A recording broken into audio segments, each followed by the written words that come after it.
Welcome back to the channel. Today, we're going to chat with Diane and myself, predictions for 2023 Barrie real estate market, some pros, some cons that we see, and our own views and predictions of where the market's going to go. If you like this content, give it a like, subscribe, and if you need further information on the Barrie real estate market, book a time with me on Calendly and we can connect.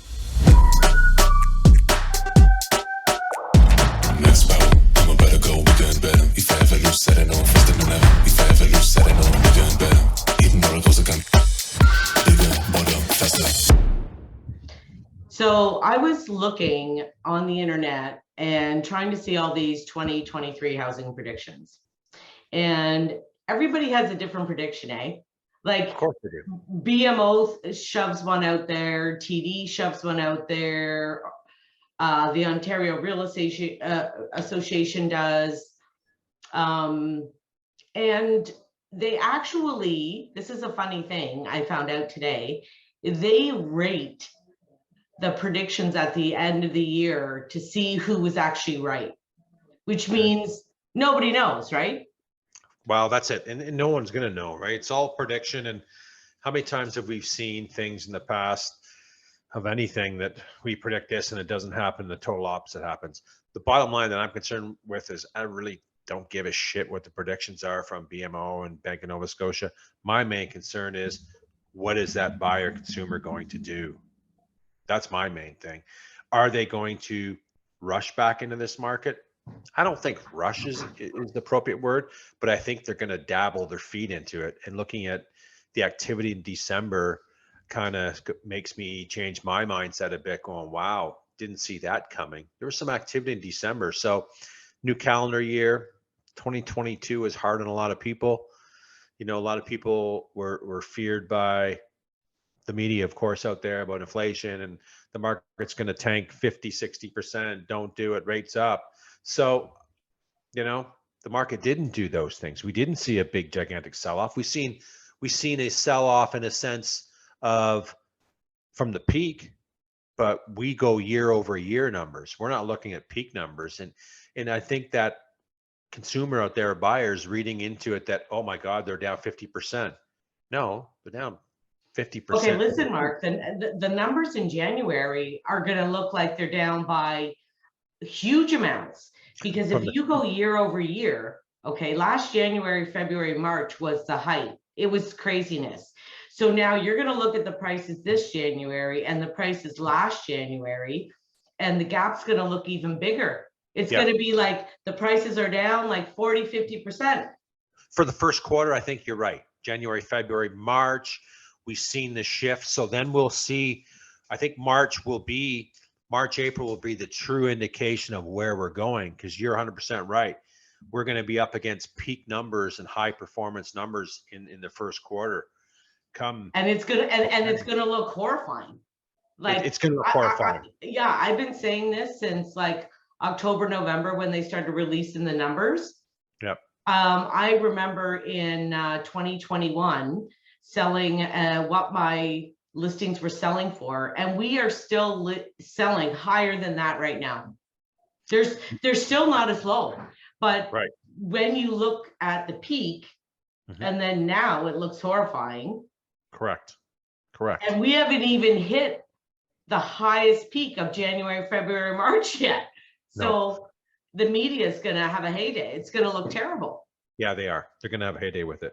And there's only one positive in a sense, is that, you know, looking at the board this afternoon, there's still not much. There's still a lot of terminations and stuff like that, and relisting the properties, you know, some at a lower amount, some at the same price, get rid of the 22 and put a 23 in it. But there's still not a lot of activity, and that's kind of normal, right? And I don't think we're going to see that, because even last year we're in a tight inventory market, which is normal. January, Feb, March, and then March, and near the end of March, when those kids went back to school last year, that's when things kind of, we all noticed a flood on the market.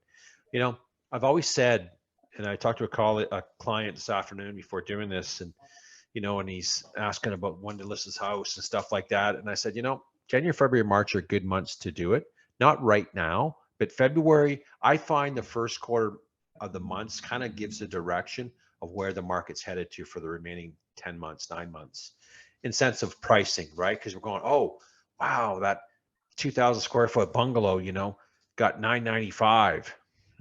So that's the new norm for that neighborhood, possibly, right? So right now, are we Well, going you know to what do I that? also noticed right now, Mark? So I've been checking the board because we were on holidays and Yep, you were skiing every day, which you yep, still are. yep. I heard you almost died, actually. Yeah, Oh we had my a God. life-changing moment. That was back a couple of weeks ago. And when they say when your life kind of flashes in Just front of look- you, that it feels like it's just going, everything's in slow motion, and it feels like forever. So I was zipping down the hill, and there's a part I always look, and of course I give a shoulder check. Great, I'm clear to keep going through faster. And this guy's further away from me, so I have no worries. And he's kind of going, and he cuts right in front of me. And then I actually envisioned, okay, how bad's the injury going to be? Is an ambulance going to be called? And I know I'm not skiing. I know I'm not skiing for the rest of the year, maybe two. And I don't know how I did it, but I maneuvered around this guy, and I went, oh my God. And that's hasn't happened to me in years. Your So heart was probably going 100 miles an hour. yeah, so I have a new rule. My rule is I ski Mount St. Louis side in the morning, and then soon as it gets busy with traffic, I go over to Moonstone where it's quieter. It's a lot of people just stick to those main areas. I kind of go to the other hill, and it's a bit steeper terrain, so it's kind of getting rid of some people. So I do that. So I'm never going to have another episode like that ever again. No, it's what the problem is. It's not the experienced skiers, right? It's the people that don't know what they're doing. Right. Correct. And you got to watch them, right? Because you know where they are. You can see them in the lift lines. You can see how they're dressed. You can tell by if they have their own equipment or rental equipment. So if the rental equipment, they're just out for, I never did this before and I'm going to try it, or my friend suckered me into going and I've never skied before. So you're going, oh my God. So, I spot them pretty early, and I often just will sit at this top of the hill for, I don't know, 30 seconds, maybe 2 or 3 minutes, and wait, because I'll see them standing and they're going, well, do I go? Do I go? I'm not going until they're gone. I know they're going to plow right into me. So anyway, That's funny. Well, I'm glad you're here. I'm glad you made it through and you're Me still too. skiing. Still skiing. I'm lucky. The base is holding up well, so I'm fortunate. So I was looking at the board this week, and a lot of the sales are high prices. I was shocked, like Me too. 1.3 million, 1.6 million. And I'm thinking, so the interest rates don't affect the rich people. People with a lot of money, it doesn't matter. They're not impacted by this. I was talking to a colleague of mine who works more in GTA markets, and down there, that $2.73 million customer, it's there's no problems. Those properties are turning faster than the 1.4, 1.5s down there, because totally different demographic, totally different income status can support that. Up here, 1.3, it struggles. And I know the property that you're talking about. I think it was Scott Cooper that listed it in double end of the deal. And I think it was on the market for a day. And I went, holy cow. And I was talking to someone about that today too, I saw 2 sales that were kind of threw me for a loop this early in the game. So, sometimes the right inventory, right time, right place, right buyer, but I was shocked. And, Yeah, I've been watching it, and there was one too out in Springwater, 2.8 or something. And I'm thinking, like, the market's supposed to be slow, prices are falling, interest rates are killing everybody, but they're not killing everybody. They're not killing everybody. And I've seen a lot out in Springwater, Snow Valley area too, selling in the 2.4 to $3 million range, and within 2 weeks. Yeah. Because again, that buyer's not impacted by what's going on economically. No. So Right. I mean, it's the average everyday working dude that's getting into trouble. 100%, right? And that's the biggest thing. And my thoughts on predictions is I think that there will be a pause coming at some point. We're going to find out this month if the Bank of Canada is going to, keep to their, strategy of raising, which if they do, I just think it's 25 basis points. Or, I don't think they're going to be bold enough going to 50, because I think that's going to put a little bit of fear in people. But I think there's a pause coming. And I think once that pause does come along, I think you're going to see some of those buyers get off the couch. Well, I and not really only do. that, right now, okay, I have a lot of clients who are locked into a mortgage rate for a year, 2, 3 more years. Mhm. They're just holding tight. They're not moving. Nobody's moving. So Nope. why would I sell and Yep. get into and National Bank stopped allowing porting your mortgage. So right? So you can't Yep. import the mortgage. So why am I going to sell and get a 3 or 4% hike in an interest rate, Mhm. plus a low amount for my house? I might as well just stay there. I agree. Which means the inventory levels, I think in 2023, they're not going to get much better. Right. I think too, and I think the same thing. So that's why I go back to January, February, March kind of analogy, because what happens if we see, so are we going to see a reversal with sellers? So think about this. All the inventory came into March, which is kind of normal into March. We get some nicer weather, et cetera, time to list the house. But it all came at once last year because that seller, when you think about it, oh my God, my neighbor got this. We need to jump now before this market changes. Everybody jumped on that bandwagon, and it just oversupplied the market. And then people got scared and going, whoa, we didn't sell, we have no showings. What's going on? And then we seen some price reductions coming along. Then we seen the bad news coming on about rates being increased and we going to do this. So that kind of put a sour grape in a lot of people's minds. And then this year, like I said, we're not moving. We got 2 more years in our rate. We're going to sit here and enjoy this low rate. And then maybe in 2 years, so they're not selling. How many people are in that position? There's a lot. You know There's what? a A lot. lot of my people, a lot of my clients Sure. that I've talked to, a lot of Yep. them, Yep. 100%. and a lot of them refinanced at the height. They took money out Yep. to do renovations. Yep. But now I still have that low rate. Yep. And now my house isn't even worth, like I only What had they 20. phrased it at. Yeah, I only had Really? 20% equity in it now because I pulled a bunch out, and now it's not even worth that. So I can't even really sell. I got to sit there. I agree. So that could work in the favor for this market pricing to go up of supply. So if these buyers do return, which we know they're going to. We've all had clients last year going, you know what? No, I'm not doing nothing until the new year. Yeah, but there's 6 more months of this year. No, I'm not doing nothing. Okay.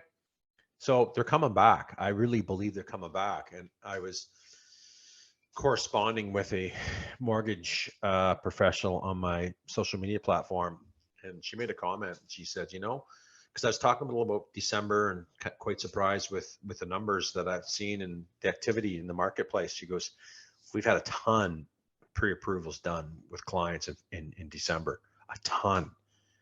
Wow, that kind of surprised me. So, well, you know why? Because when you think about it, if the rate keeps going up, if I get a pre-approval now, my rate is held for at least 90 to 120 days. yes. So I'm guaranteed at the lower rate. 100%. So if I think in 2023 it's going to keep going and going and going, then I need to kind of make a move now. Well, yeah, but did we see that last year? We didn't really see that as much. We knew the rate. Look, we had 7 rate hikes. Did we see buyers?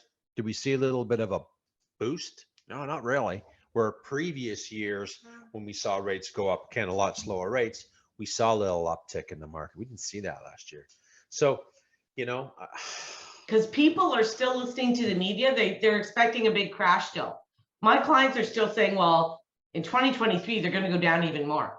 Correct. So I looked at all these rate prediction people, and they're still saying, one article said that rates are prices are going to go down by another 10%, but you better check your local real estate market because not all of them are doing that.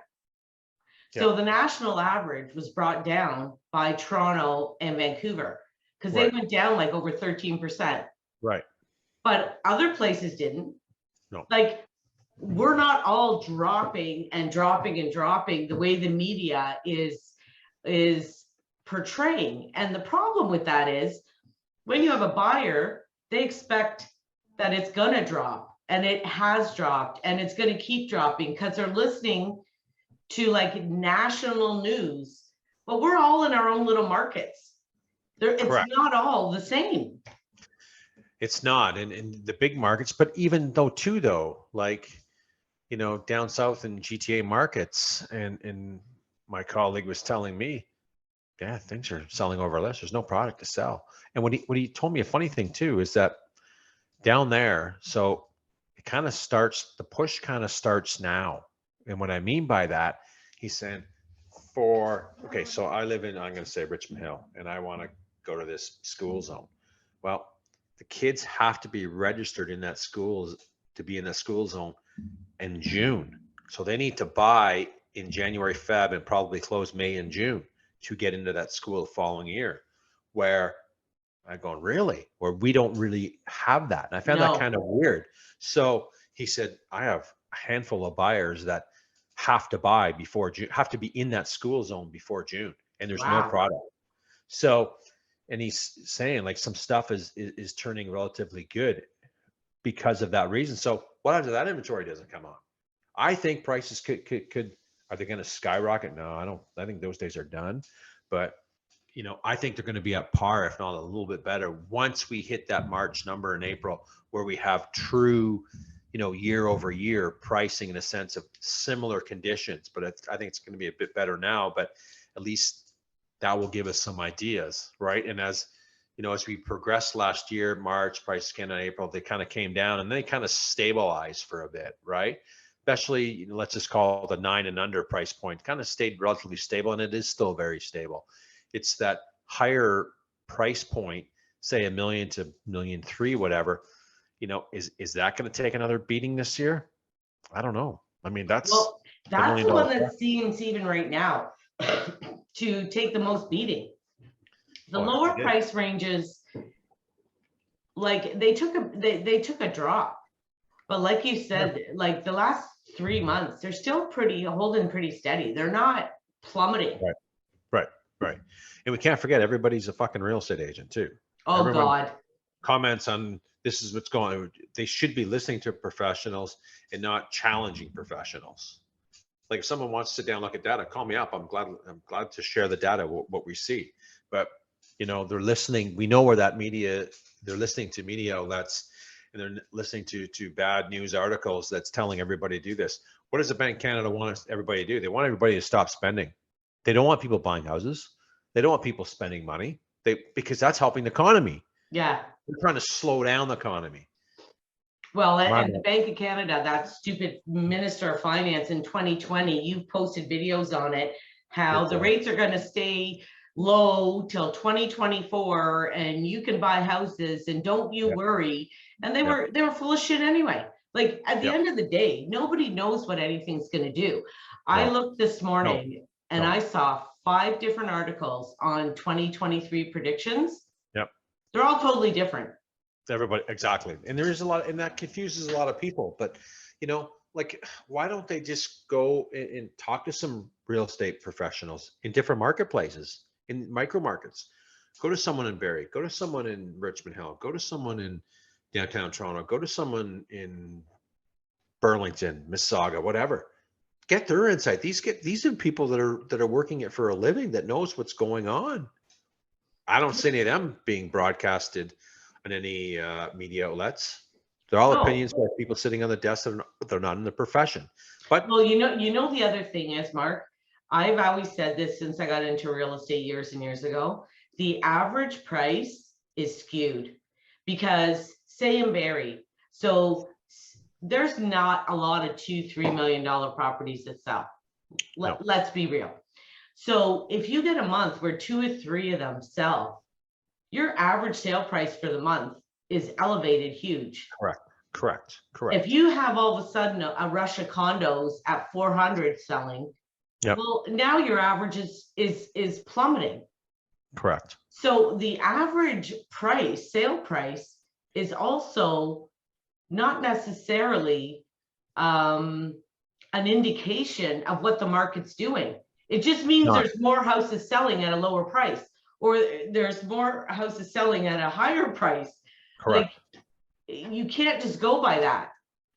No, and I don't think, anyone explaining or in front of people giving them opinions of value or valuations, I don't think a lot of us are using the average price, even though we talk about it lots and we see all that in the media. Average price is down 30%, but it's not an indication of what's going on in that marketplace in a sense.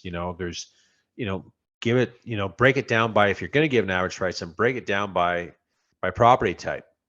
Even then, but condo, maybe 3-bedroom townhome, 2-bedroom townhome, 3-bedroom apartment, waterfront prop. But that's a lot of detail, a lot of research, and no one's going that in depth with it. So, No. So, but when the average Joe is watching this and listening to this, right, it sounds right, horrendous. right. Well, it is. It scares people. But I think people are gonna be done being scared after a while. I think people this year will make a move. I think you will see that in the marketplace. Are we going to see first-time buyers? I've never think first-time buyers are a big part of this market anyway. But we may see investors jump back in. Maybe. How about this? Possible. How about this foreign investors can't buy anymore? Yeah, I don't know a ton about it, but do you think that's our problem? Do you really think that just goes to appease voters? And then thank you. My buddy we talked about the other day, and he says, what they just do is they all have family over here. So the family just goes, they get the money moved to the family goes, buys that. Nothing's going to change. I've been seeing it for years. Right. Where they put the money here for 3 months. Yep. They put it in their brother's or their sister's bank account. That's it. And they buy anyway.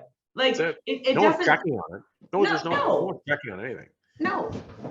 And honestly, the prices haven't been going up because of foreign buyers. No. It's people in this country. Absolutely. I mean, the articles that I've scanned through over some time, talked about, again, didn't say foreign buyers, just talked investors accounted for 20 to 25% of the sales in 2020 and 2021. I mean, that's a good number. That's a pretty solid high number. It's sure not that way today.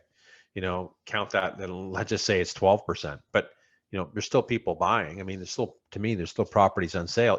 And people got to stop looking at, okay, well, great, the house was 1.2 and my mortgage payment, I'm making this up, 3,000. Now the property's 8,000, 800,000 or 900,000, and my mortgage payment's 3,100. Well, who cares? Like, you're not moving tomorrow. You bought that property on sale. There's so much supporting data on where this market will be going in the future. I've talked about it all the time through immigration. That's going to be the biggest one, right? The millennials are becoming home buyers. Yeah, they're going to take a while, but they're buying homes.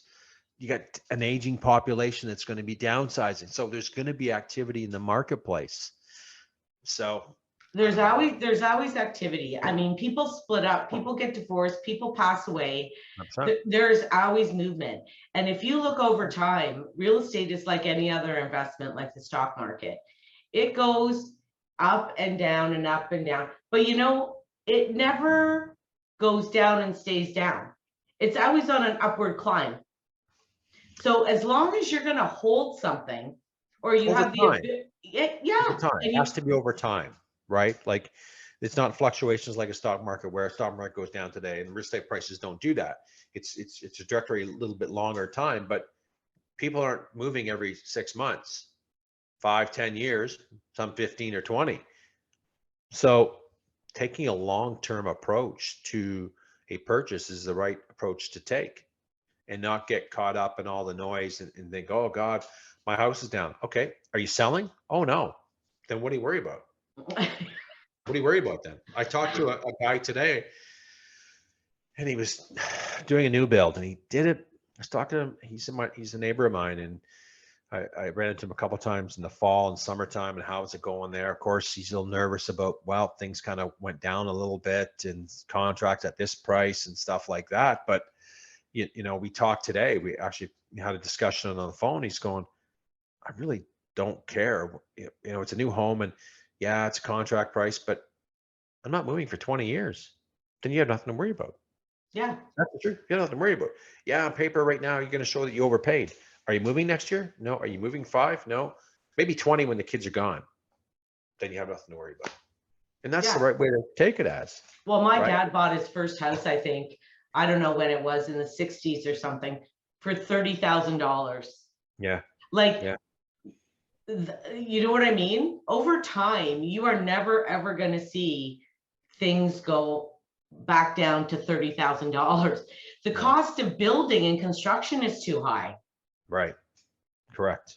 So if new builds are at a certain level, how do you expect the rest of the market to plummet?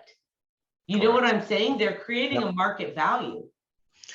Correct. And some builders too, as we've had further discussions in the past, where they've put their projects on hold. It's not feasible to, the market's not there for this. The cost to build is so much per square foot. We're not making any margin. It's right now is not the time to release that project. Let's just pause it. So does that play a role in supply and demand? Yeah, it does. Well, and you know, what's happening now happened in 2017 as well, where I saw it down in Innisfil, Country Homes. They pre-sold all these houses, right? Yep. And then when they started closing, they weren't appraising out. Yep. Because houses that had been built for, say, 6-8 months or a year in the first phase were selling cheaper than what these new builds had been sold for. Right. So they just withheld, they just paused it and stopped the rest of the closings. Right. Because the people can't get mortgages now. Right. Right. So, and they're doing it now, and they did it in 2017 for a whole year. They just stopped everything, because if everything that you pre-sold is valued less than what you sold it for, how the hell are people supposed to get the money? Well, that's it. And that's happening a little bit, right? There's still in this community and other projects going on where, great, we got our mortgage approval and we submit that to a builder or developer as proof that the financing's in place. But that financing was in place at this rate at that time of day in that time of year. 4 years later, things changed. That rate went up. I can't qualify for that anymore. How are the builders dealing with that today? I don't know. Like, they're having problems. I read a big article. I read a big article, and this guy in Mississauga bought for 1.1 million or something. And of course, now he can't close the deal because the interest rate. The problem with the mortgage approval, me and you have talked about this, it's only good for 3 or 4 months. Yeah. So when you buy a new build that's a year away, you don't have a full approval because you can't. Oh, no. So then 3 or 4 months before closing, now you got to submit the deal. Correct. And if the interest rate run up this ridiculous, now you don't qualify. How the hell do you close the deal? Wow, that's it, right? And that's the thing, right? It's, let's just hope 2023 isn't have so many daggers in it and so many different things in it to either scare buyers or make it, more scarier, sellers making decisions. And I don't know, let's kind of, what's your views? What do you think this market's going to go next year? Well, I think we're still going to have a supply problem. And I think as long as we have a supply problem, higher low. Low. I think nobody is moving unless you absolutely have to.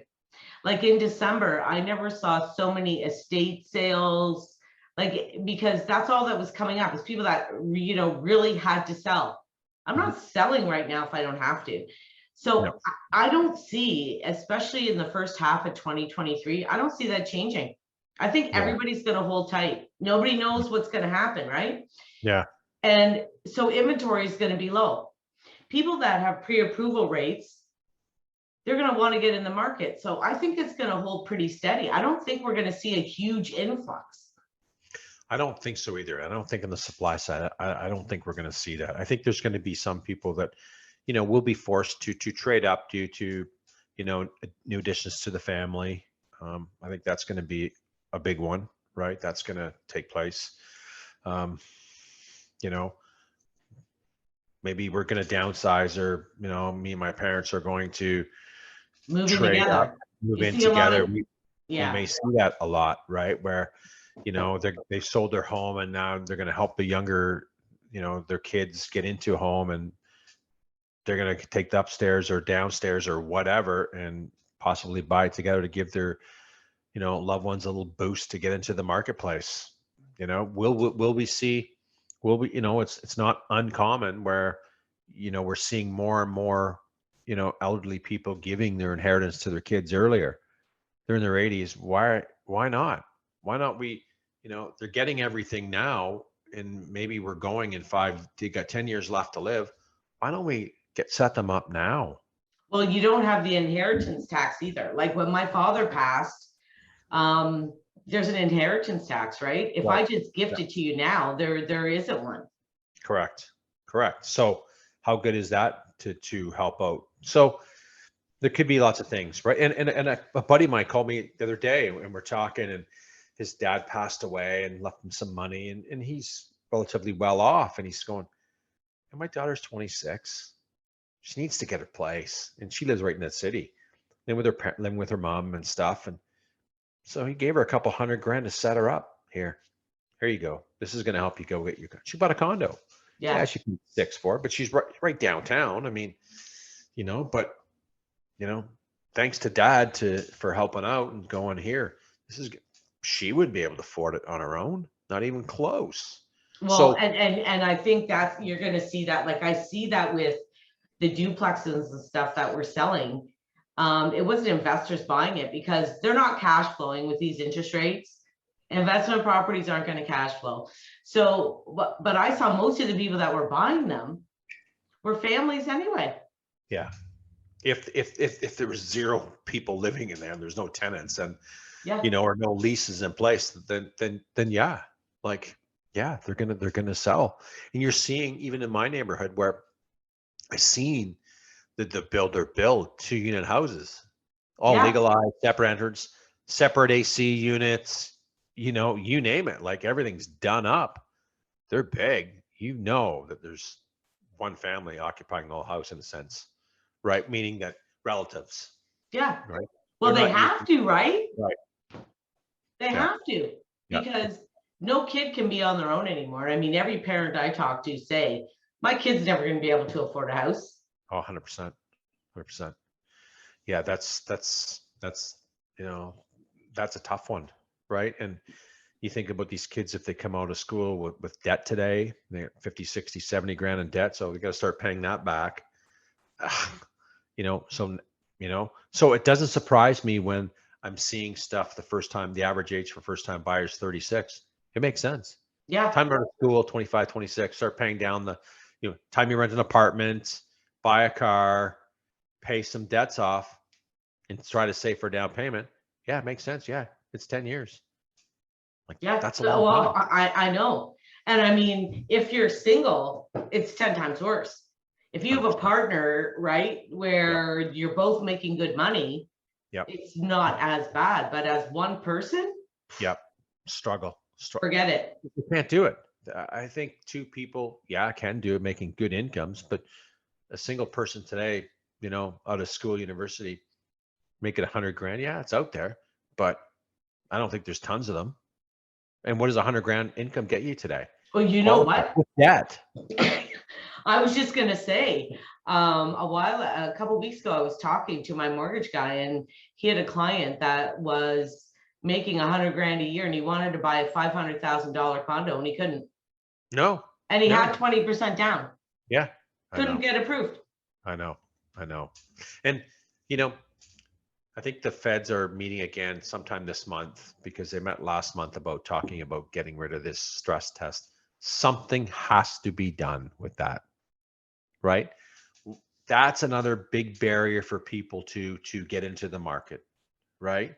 They're going to either have to get rid of that or extend amortizations because the property values are still so far up that people can't qualify for a 25-year amortization with a stress test. Well, I think CMHC's up to 30 now or 35, and before they'd only go up to 25. So I don't think they're up that. I think Canadian Mortgage Housing Corp is still at 25. I didn't see any changes. There's some lenders out there that other insurers will do 30, 35. But if it goes through Canadian Mortgage Housing Corp, I'm almost positive it's 25. really, eh? So, yeah. So that's what you're getting based on. Like, you know, that No one can change. afford that.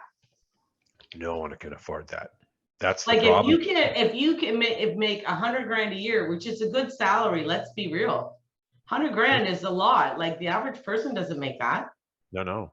But is And it a you lot can't- for today's cost of living? I don't think so. It gets you by, right? I think someone today making 65, 70 struggling. Oh, for With a small sure. family, they're struggling. Like They're they're not, struggling. Oh, the you know, food. the food. God the cost. forbid you got to buy lettuce Well, that's it. You know, or and- strawberries. right. The cost of groceries are so much more, and again, when it comes out of season, out of that, it's tough. But yeah, I think it's going to be, you know, I think it's going to be an interesting year, and I think it's going to be, you know, the first couple of months, the first quarter will kind of give us some good guidance and seeing where it's going to go. I think I think we both agree transactions are going to be down. We're not going to have as many transactions as the first quarter of last year. No way. I don't think so either. But the only way we will is if there's more supply comes on the January, February. But that's not going to happen. So does it make sense? No, and it's that seller's going to wait. So transactions, I don't think we should look at transactions so much. But the prices compared to what they got is going to be very steep, and the media is going to have a goddamn field day with it. Yep. Right. So Okay, that's a wrap for today. You know what I want to talk about next time?